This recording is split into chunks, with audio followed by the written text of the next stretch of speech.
안녕하세요. JD 부장부서의 소장 주담입니다. 오늘은 우량기업 가련에게 좋은 날이라는 주제로 말씀드리도록 하겠습니다. 2023년 7월 7일 금요일 시장입니다.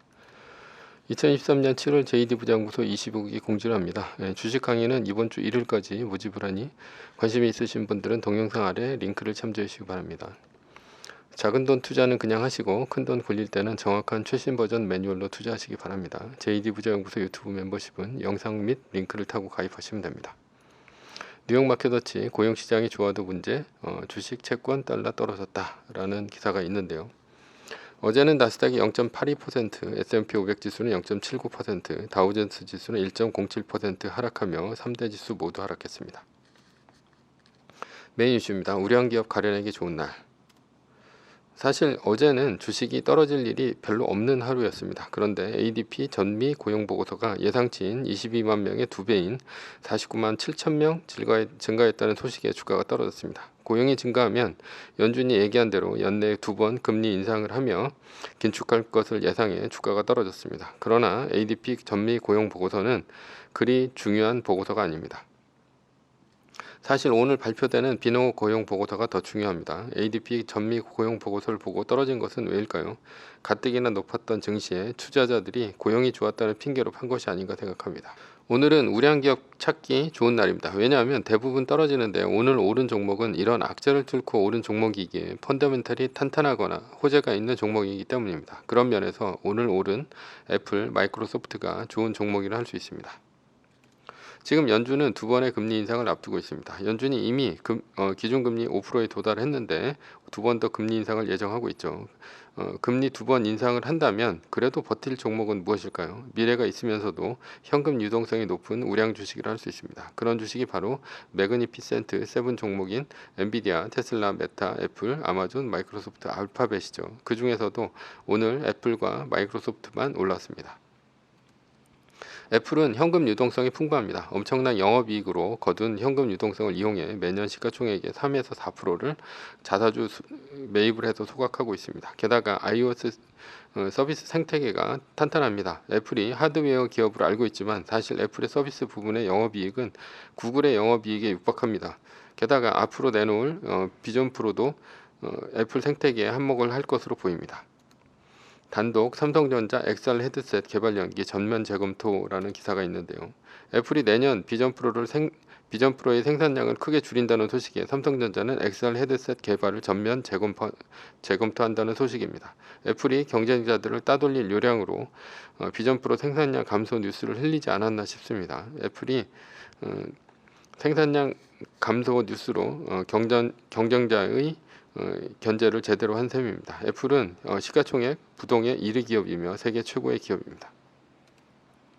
마이크로소프트도 현금 유동성이 풍부하며 AI의 선두주자입니다. 애플 다음으로 3조 달러에 오를 기업은 마이크로소프트가 될 것입니다. 그런 면에서 오늘 주가가 떨어지는 와중에 애플 마이크로소프트의 진가를 보았다 할 수 있습니다.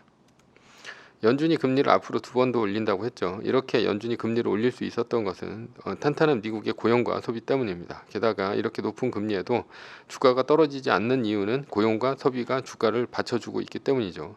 이것은 미국의 경제가 그만큼 탄탄하다는 얘기입니다. 연준이 금리를 올린다는 소식에 한국은행도 금리 인상을 고려하고 있습니다. 왜냐하면 연준이 금리를 2번 더 올리면 한국은행의 기준금리와 거의 2%나 차이가 났기 때문입니다. 그러나 연준이 금리를 올리는 데 있어서 가장 열받는 것은 아마도 중국이 될 것입니다. 왜냐하면 중국은 디플레이션 때문에 죽을 맛이기 때문이죠. 따라서 이번 중국의 게르마늄과 갈륨의 광물 수출 제한은 중국이 미국을 향한 마지막 발악일지도 모릅니다. 중국의 외환보유고는 2023년 2월 말 기준 3조 1,332억 달러입니다. 중국의 외환보유고는 2006년 10월 27일 3조 달러를 돌파했죠. 그리고 2007년서부터 2014년까지 7년 연속 증가세를 보여왔으며 2014년 6월에 4조 달러를 돌파했습니다. 그러나 어찌된 일인지 2015년부터 중국의 외환보유고는 감소세로 전환되기 시작했습니다. 2023년 2월 말 현재 중국의 외환보유고는 3조 1,332억 달러로 쪼그라들었습니다. 중국은 미국을 상대로 매년 엄청난 무역 흑자를 거둡니다. 그런데도 중국의 외환보유고는 왜 4조 달러에서 3조 달러로 내려왔을까요? 2014년 이후 중국이 미국으로부터 벌어들인 몇 조 달러는 허공으로 날아간 것으로 보입니다. 중국이 그 많은 무역흑자는 어디다 썼을까요? 한국, 일본과 같은 나라는 무역흑자를 중국과 같이 매년 거두면 미국채를 사는 것이 보통입니다. 2022년 말 기준으로 일본의 미국채 보유량이 1조 2,744억 달러로 중국의 미국채 보유량인 1조 2,006억 달러를 넘어섰습니다. 지금은 일본이 중국의 미국채 보유량을 넘어선 것입니다. 중국이 금을 사재기 했을까요? 중국은 2014년 이후 외환보유고가 줄었는데 이것은 시진핑 집권과 무관치 않습니다. 시진핑은 중국몽을 내세워 1대1로 그리고 중국 제조 2025를 진행하고 있습니다. 그러나 1대1로를 통해 엄청난 돈을 아프리카와 아시아에 썼지만 사실 쓴 돈에 비해 효과는 미미합니다. 요즘 중국의 청년 실업률이 20%에 달합니다. 2023년 중국의 대학 졸업생은 1,158만 명입니다. 이렇게 중국의 청년 실업률이 높은 이유는 따지고 보면 이게 다 미국 때문이죠. 청년들은 전통산업보다는 주로 첨단 산업에 종사하기를 원합니다. 그러니 미국이 중국 제조 2025를 막아서고 있어서 실업률이 사상 최대인 것입니다. 만약 미국이 중국에 각종 규제를 하지 않았다면 이렇게 중국의 청년 실업률이 높을 리가 없습니다. 반도체 칩스법, IRA법 등으로 미국이 중국에 규제를 가하자 중국 내의 외국인 투자가 감소하고 있습니다. 게다가 중국 내의 외국 기업이 해외로 거점을 옮기고 있죠. 애플도 공장을 인도로 옮기고 있습니다. 중국 기업도 중국에서 해외로 본사를 옮기고 있는 중입니다. 중국이 보조금을 AI 등 첨단 산업에 쏟아 부어도 해외 자금이 들어오지 않습니다. 이것이 다 미국의 규제 때문입니다. 만약 미국이 중국 제조 2025를 막지 않았다면 중국은 굉장한 시너지를 일으켰을 것입니다. 중국 내 해외 투자가 증가하고 중국이 보조금을 풀어 첨단 스타트업을 지원하면 청년들이 창업해서 중국의 자금이 더 몰렸을 것으로 보입니다.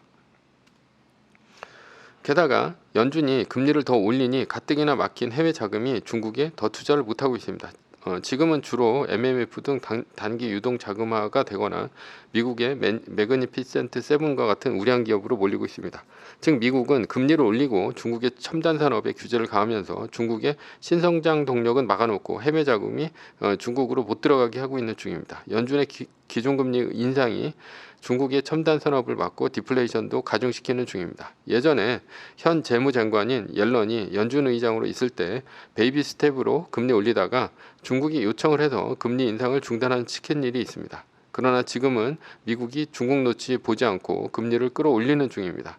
중국이 무역 흑자로 벌어들이는 돈을 첨단 산업과 1대1로에 쏟아붓고 있지만 효과는 없고 중국 내수 경기는 최악입니다. 중국은 헛돈을 쓴 셈입니다.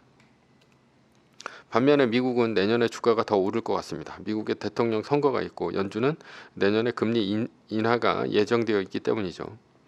요즘 물가가 잡혀가고 있습니다. 미국은 고용과 소비의 증가로 경기 과열로 인해서 금리를 올리고 있는 중입니다. 그러나 한국은 석유를 비롯한 원자재 가격이 떨어지며 물가가 2%대로 안정되고 있습니다. 사우디아라비아가 감산에 나서며 원유 가격을 끌어올리려 하고 있습니다. 그러나 원유 가격은 좀처럼 70불대를 넘지 못하고 있습니다. 원유 가격이 떨어지는 이유는 무엇일까요? 중국의 경기 침체 때문이라고 생각하겠지만 더 큰 이유는 우크라이나 전쟁 때문입니다. 러시아가 전쟁 자금을 쓰려고 석유를 비싸게 팔아서 근본적으로 오를 수 없는 구조가 되었습니다. 즉 우크라이나 전쟁이 지속되는 한 국제 원유 가격은 오히려 오르기 힘듭니다. 단독 LG화학 여수 NCC 2공장 매각 착수 승부수 띄운다라는 기사가 있는데요.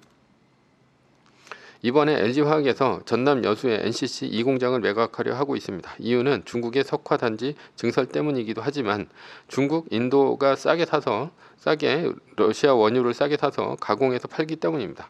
한국은 사우디아라비아에서 배럴당 80불 정도에 사는데 인도하고 중국은 러시아에서 30불에서 40불에 삽니다.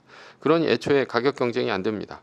중국, 인도는 러시아에서 석유를 싸게 사서 동남아를 까지 공략을 해 한국의 석유화학 기업은 버틸 수가 없죠. 심지어 사우디도 러시아 석유를 싸게 사서 자국에서 쓰고 그리고 해외에 파는 것도 반반씩 섞어서 팔면서 엄청난 이득을 거두고 있는 중입니다. 이러니 사우디가 200만 배럴씩 감산을 해도 석유 가격이 안 오르는 이유가 여기 있습니다. 그래서 석유를 비롯한 원자재 가격이 꾸준히 하락세에 있는 것이죠. 우크라이나 전쟁으로 석유 가격이 오를 것만 같았지만 사실은 전쟁으로 인해 물가가 안정되어 가고 있는 중입니다. 지금 어디가 가장 좋습니까? 미국입니다. 물가가 오르는 이유는 고용과 소비가 탄탄해서입니다. 따라서 미국의 GDP가 2.0을 찍을 정도로 아주 좋습니다. 연준이 금리를 올리더라도 버틸 나라는 미국입니다. 연준은 중국 견제를 위해서라도 금리를 올리려 할 것입니다.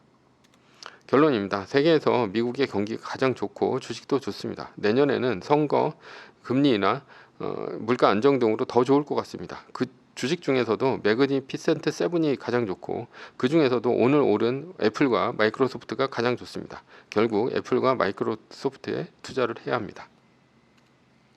매뉴얼입니다. 세계 1등 주식은 전고점 대비 2.5% 떨어질 때마다 10%씩 팔면서 리밸런싱을 하다가 나스닥 마이너스 3%가 뜨면 말뚝을 박는 것입니다. 그러다 반등이 시작되면 V자 반등 리밸런싱을 하면 됩니다. 자세한 내용은 JD부장구소 다음 카페를 참조하시거나 동영상 밑에 리밸런싱 말뚝 받기 댓글 링크를 참조하시기 바랍니다.